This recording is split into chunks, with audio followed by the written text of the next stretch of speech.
And welcome to our October edition of Sports Highlights on the road as we're here at Cox High School in Virginia Beach. Sports Highlights airs on Mondays at 7, 2, and 7, weekends at 9 a.m. on Cox Cable 47, 517, NNPSTV.com, and always on social media and YouTube.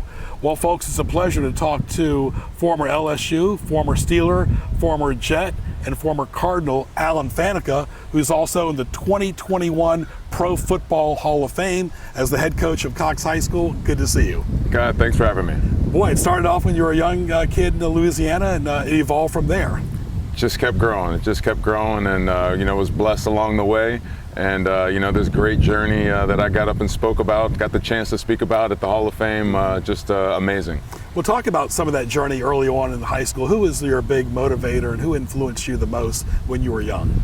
Coaches. I always go back to my coaches. And I know so many people are fortunate, but I feel even extra blessed to have so many great coaches in my life who pushed my buttons, drove me, saw my drive, pushed me even harder, maybe than the guys next to me, and always demanded the best out of me, and it always brought the best out of me, which was allowed me to grow and keep continuing to get better and better. Did you play a lot of different positions in high school? Because primarily you were a guard in the NFL, but talk about all the different positions you played over the years. Yeah, so I think like a lot of linemen, you have aspirations of playing anything that catches the ball or touches the ball besides center. So I was always an offensive lineman, but on defense, I started out as a linebacker. Then I grew a little bit, and then all of a sudden I became a defensive end.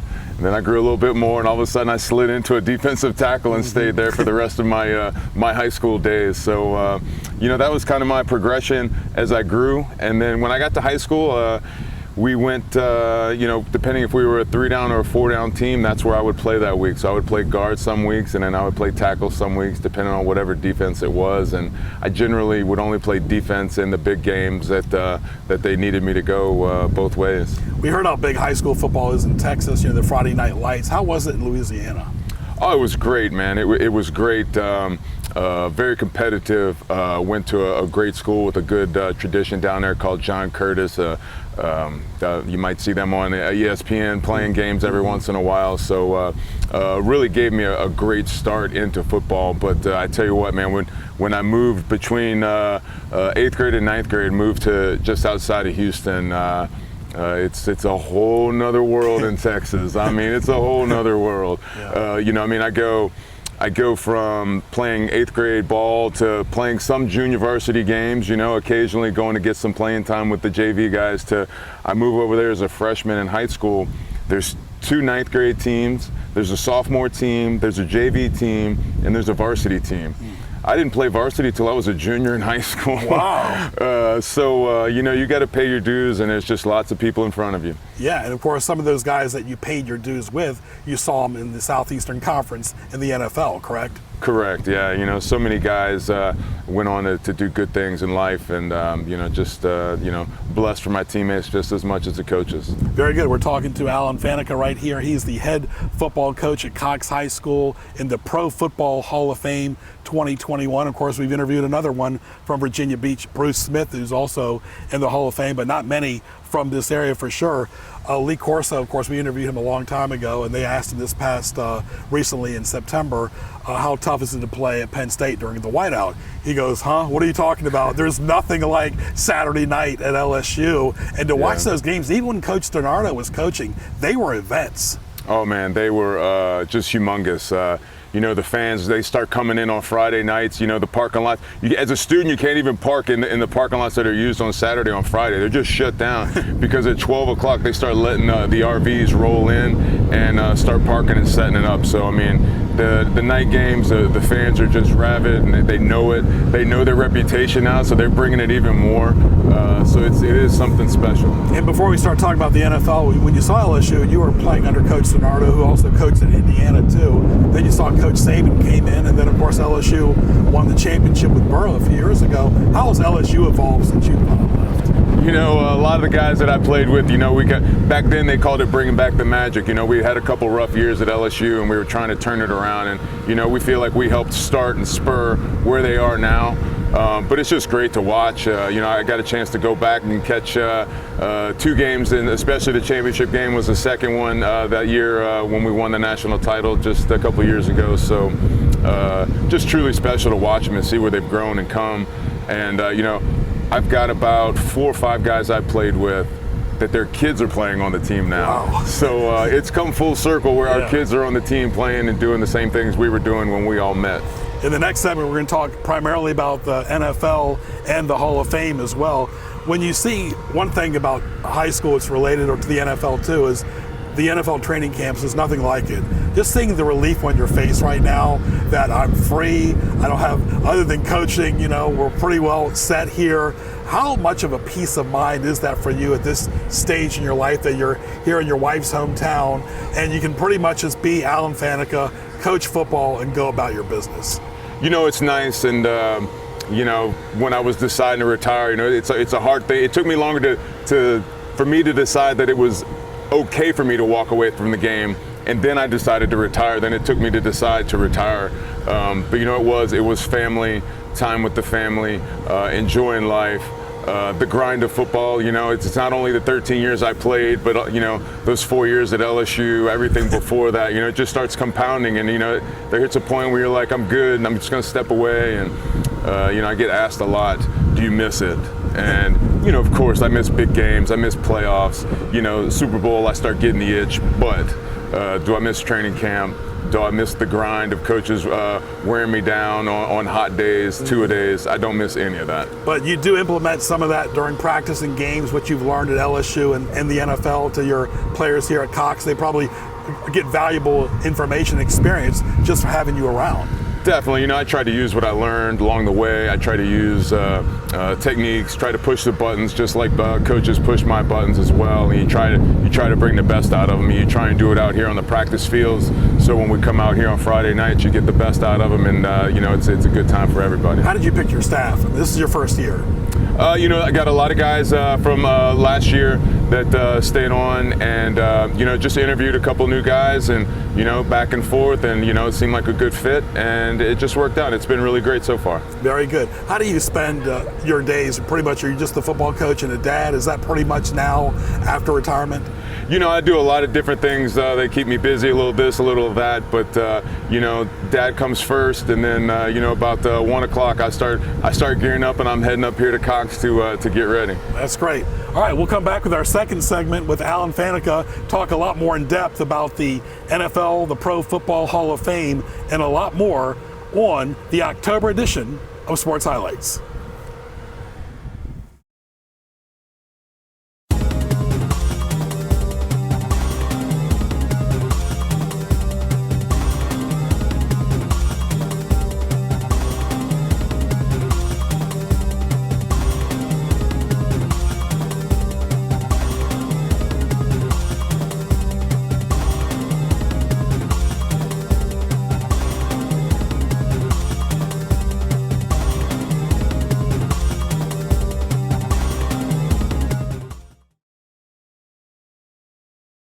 You're watching NNPS TV.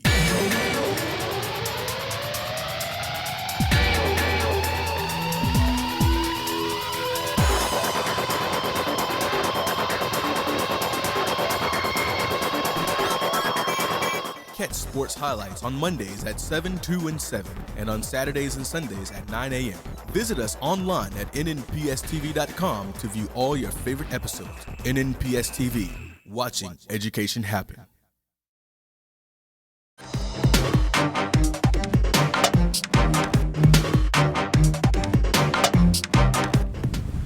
And welcome back to our second segment, along with Ray Price, Greg Bicabaris at Greg Bick on Twitter and YouTube.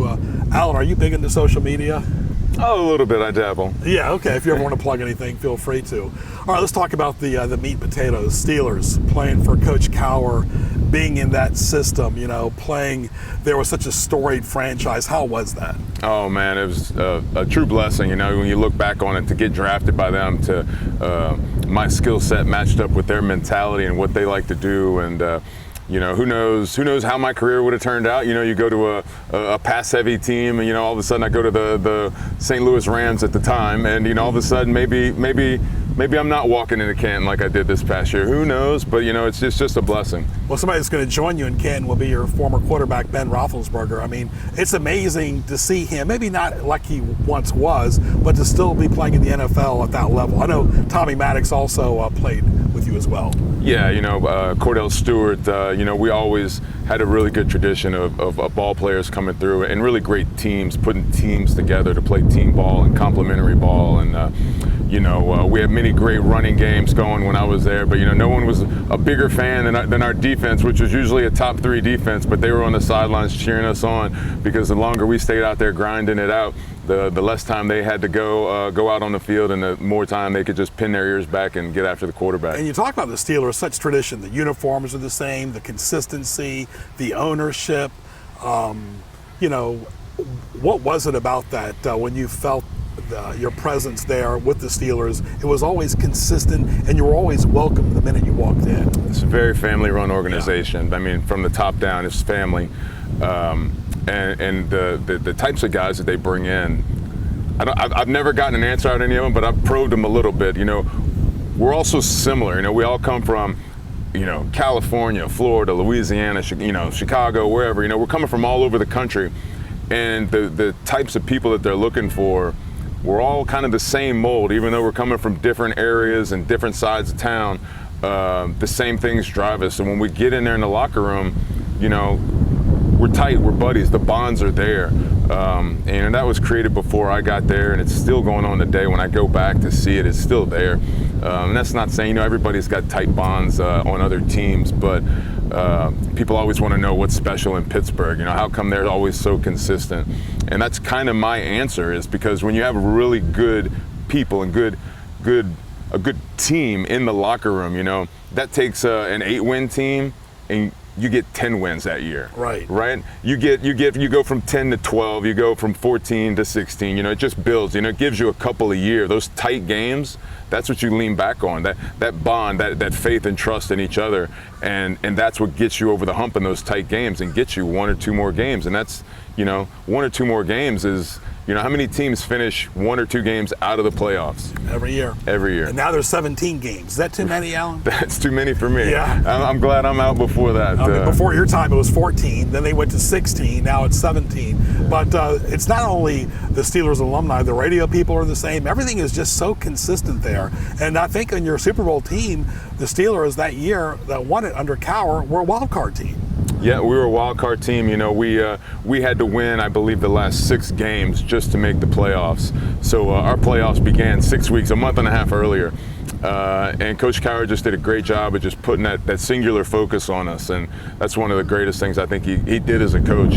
Always, every week we'd start out and he'd put the focus and have 53 guys going in the same direction. Is about the best thing a head coach can do. Everybody's working in their own avenues, but for that one focus, and it changes every week in the NFL, but he did a great job of getting us focused. And this area is a resort area, as you well know, but there's a lot of Steelers fans here, a lot of Washington fans, and a lot of you know, Cowboys fans, of course. So what was your favorite rivalry that you juiced up? I guess LSU was Alabama, then NFL was...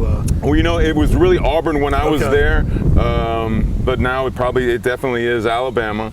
You know, when I was in Pittsburgh, it was just definitely Baltimore. You know, those games were on another level, and there's a reason they're still picked. They're still picked off of those years. They're still picked for the Thursday night games, the Sunday prime time. They're just picked because of that rivalry. So you know, I didn't experience the Steelers-Ravens rivalry till '03, working some games. But I mean, it was an event to see you guys come there and take on, you know, Ray Lewis and all those guys. It was just so fired up. They'd come out of the cannons with 4th of July fireworks. It was what other teams like that got your juice like that? Oh man, no other team, other team, definitely. But you know, it is funny, you know. So I go and play 2 years in New York, and you know, you don't really see it as an outsider. You're like, oh, we don't like Miami. Okay, that's our rivalry. So you go to New York, and all of a sudden they don't like the Dolphins, and then I go out to Arizona, and then it's the 49ers, and I'm like, really, we don't like the 49ers? I'm like, all right, I don't like the 49ers either, but you just don't ever hear about it or think about about it as a player on another team, what other teams' rivalries are. And all three different medias were different. Like the Steelers media was kind of like they were rooting for the Steelers. The New York media wasn't rooting for anybody. They were always looking for negativity with the Giants and the Jets. And Arizona, of course, you guys had Kurt Warner there, and you had some good players too. Yeah. I was really blessed. I never wanted to leave Pittsburgh, but to go to New York and have that experience and have made lifelong friends, and to go to Arizona, and it's such a beautiful state, and made special friends there as well, and just to be able to go ahead and do all that, as a cap off to my career. If I had to leave, then why not? Yeah, because Brett Favre had a similar path as you did. He played for the Packers, then he went to played for the Jets in Minnesota as well. So it's not always easy, but you still had an ideal career there. You make the best of it. You're very blessed to have spent a decade with one team. Of course, you always try and shoot for finishing it off there, but it doesn't always work out that way. All right, we're talking to 2021 Pro Football Hall of Famer. Thanks for his time, his talent, and treasure, Alan Faneca. How did you find out that you made the Hall of Fame? Where were you, and what time of the day was it? It was 11:36 a.m. in the morning, on 2 weeks before the Super Bowl. My wife kind of had an inkling something was going on, and I was like, nah, it's going to happen next week. No way they're going to tell us now. We got to sit on a secret for 2 weeks, but that's what they did. So my wife finds out the night before. David Baker texts her and says, can you help me with a surprise? Okay. And then so you look back on it, and she was acting completely weird the night before. Yeah. So then it was, you start connecting the dots. Like 3 or 4 days later, it hit me. I was like, wait a second. But it was there. It's not the typical knock on the door in the hotel because of COVID reasons, but they did a really great job. And my wife Julie, she actually got family, drove up from South Carolina and snuck in the back door. Wow. So after I got the knock, I turn around and I'm like, where did you guys come from? They snuck around the back door, but we were having a weird conversation in my room. They were trying to keep me busy waiting for David to come knock. Right. And it's Julie, myself, and my brother-in-law, and I'm like, this is a great conversation, guys, but why are we talking in the bedroom right here? Let's go out here where everybody else is. Yeah. And a little chuckle, and we walk out, and then the next thing you know, boom, boom, boom, it's David Baker. And you can't miss that knock of his. He's a very large, tall man. Yes, he is. And he's got a heavy hand. And when he knocks, you know what it is. So my thing, what's even more baffling is he's got to find all these people all over the country. Like Drew Pearson, yourself, and y'all could have been on vacation. You could have been at home. How did he exactly know that a secret alone? I don't know. I don't know how they planned that all out. It is kind of amazing that we weren't. Somebody wasn't somewhere off special or different, but. They pulled it off, and you can see it on that TV show that they put together. They did a great job of canvassing the country and letting us all know. We're talking to Alan Faneca here, final few moments right here on the October edition of Sports Highlights right here. Greg Picaveras along with Ray Price. And you talk about being in that atmosphere. They played the game, I believe, on a Thursday night. But as far as talk about just being in the atmosphere with all the former Steelers, some former Cardinals, some former Jets. Of course, the Steelers were your main team, but you had Franco Harris there. I mean, and you saw them around, the stadium there growing up and playing for the Steelers. But what was that atmosphere like? These are all Hall of Fame. You're memorialized forever, eternalized, forever. Yeah, it was just a truly special week for myself and the family. There's too many special moments. We'll still talk about something and be like, we haven't talked about that yet. Just so special. To be around all those guys, kind of had a deja vu moment. So there's a luncheon where it's just Hall of Famers, close the doors, and it's just us having a conversation, talking about it. I'd heard a couple stories. I'd heard put my head down, keep my mouth shut. So I didn't really know what was going on in there, but it's just really, really great to hear everybody get up, and not everybody, but most guys get up and talk and say a few words and whatever was on their mind. It's just us though. And a very similar moment to me would have been my very first Pro Bowl. And you're in that meeting, and it's both teams in there together. And I'm looking around, and I'm like, man, I'm in the room, right? Oh, look, there's Jerry Rice, 3 seats down, big names like that. And now I'm in that room, so it was just a very special, oh wow moment. When you were sitting there processing, just sitting down, thinking about all the blood, sweat, and tears in high school, at LSU, the road trips, the sacrifice. You really don't appreciate it till now when you're totally retired. The 2-a-days in the NFL. I mean, putting your body on the line each and every week. I mean, at your position, it probably was really emotional. You know, it was, and especially the journey of writing my speech brought me down roads I'd never thought about. You know, you don't think about how you do things sometimes, and why, and your journey. You just do your journey, right? You just do what you do because that is who you are. But going down that path and rehashing things and rethinking about how things worked out and why I did things and things that I had never thought about was definitely emotional.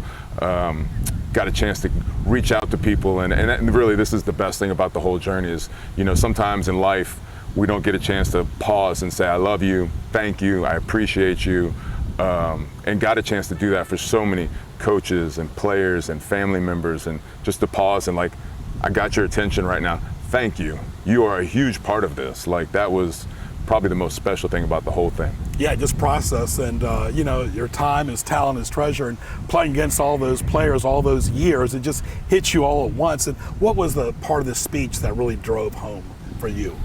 The most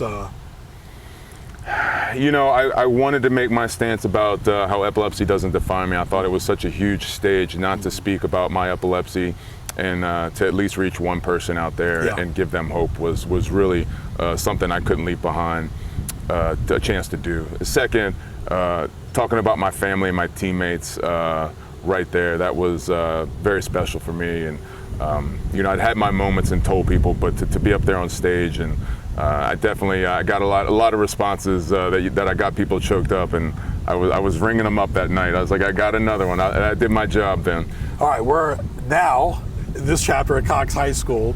You're coaching. Type of offense you run, defense you run, and do the guys are this pretty much just Coach Faneca now, or it took a while for that for them to not to hyperventilate so much? You know, I don't know. Or their parents. People ask me that a lot, and you know, sometimes I think it's a mixed bag. Maybe they don't know how to act, but I don't get a lot of the fanboy attention from them. I'm just coach, which is great, which is how it should be. But you know, it's great. You know, we come out here, you know, you got to use the types of talents that we have and put them to use. You know, you can't force an offense or a defense on them. So, you know, we use and do what we can. You know, we've had a couple injuries at quarterback that have slowed us down a little bit, but the guys have really come a long way and worked hard to overcome it and get better. And you know, we're doing pretty good right now, and just excited. Yeah, and the one thing about Virginia Beach is there are 11 high schools, so you pretty much play every team. How does that work?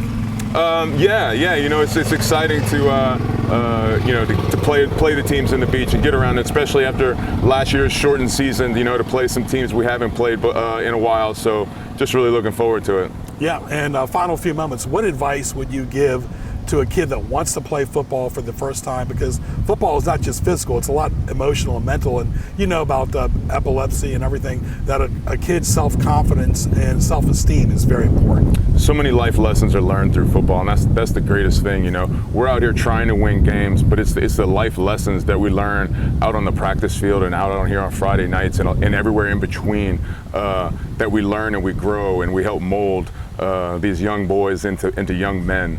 And you know, it definitely had an impact on me. I mean, I use lessons I learned through football every single day of my life. And, you know, it is who I am. Those lessons, and that's you know, that's the biggest thing I'm out here to do. Right. How about the weather here compared to, let's say, Louisiana? Oh, and I got to ask you this question because the Pittsburgh fans would want to know: how many times in Pittsburgh, when you were having a rough night, did you eat at Primanti's? Oh man, you know, talk about it. Oh man, gotta get some Primanti's in you. You know what? I even had Primanti's at my Hall of Fame party. I brought them out there, and they set up a station, had some Primanti's at the I did a little research. Yeah. Okay. But no, plenty of Primanti's. Love it. Always get back and stuff. I get back to a game, and the rest of the family doesn't. I make sure to send them a nice juicy picture to let them know and rub it in. Now, what is it? Because Louisiana food's different. Around here, you're starting to see a lot of the boils becoming popular.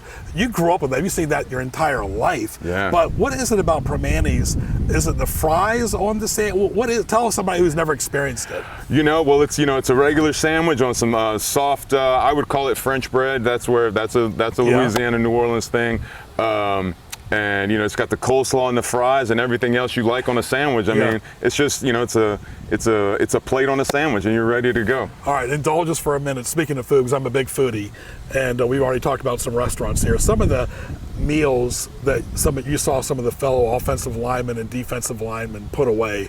I mean, it's all about calories, and I'm sure you've seen some guys kill some buffets. Oh man, when you're traveling to an away game, you go to the facility in the morning, and pretty much everybody runs through something to grab lunch and heads to the airplane. And we had this guy, Chris Hoke, and he would stop and he would get a bucket of chicken, and he would pretty much eat a bucket of KFC on the plane, just like every other game, I mean, it was just, we used to always just laugh at him, and sometimes be like, oh, I can't finish it, and he'd leave one piece at the bottom of the bucket. Right, so you guys ate well and stayed in nice hotels and everything else. Well, this is Alan Faneca, 2021 Hall of Famer. It's a pure honor to interview him here today at the high school he coaches now, the Cox Falcons. Alan, thank you. Thank you. All right, that was Alan Faneca right there on our October edition of Sports Highlights on the Road. I want to thank Ray Price as well and our entire crew for making this happen. And Alan right here, front and center, who played for several NFL teams and LSU and is in the Hall of Fame. For Ray Price and Alan Faneca, I'm Greg Bicoveris. Happy October, and we'll talk to you soon.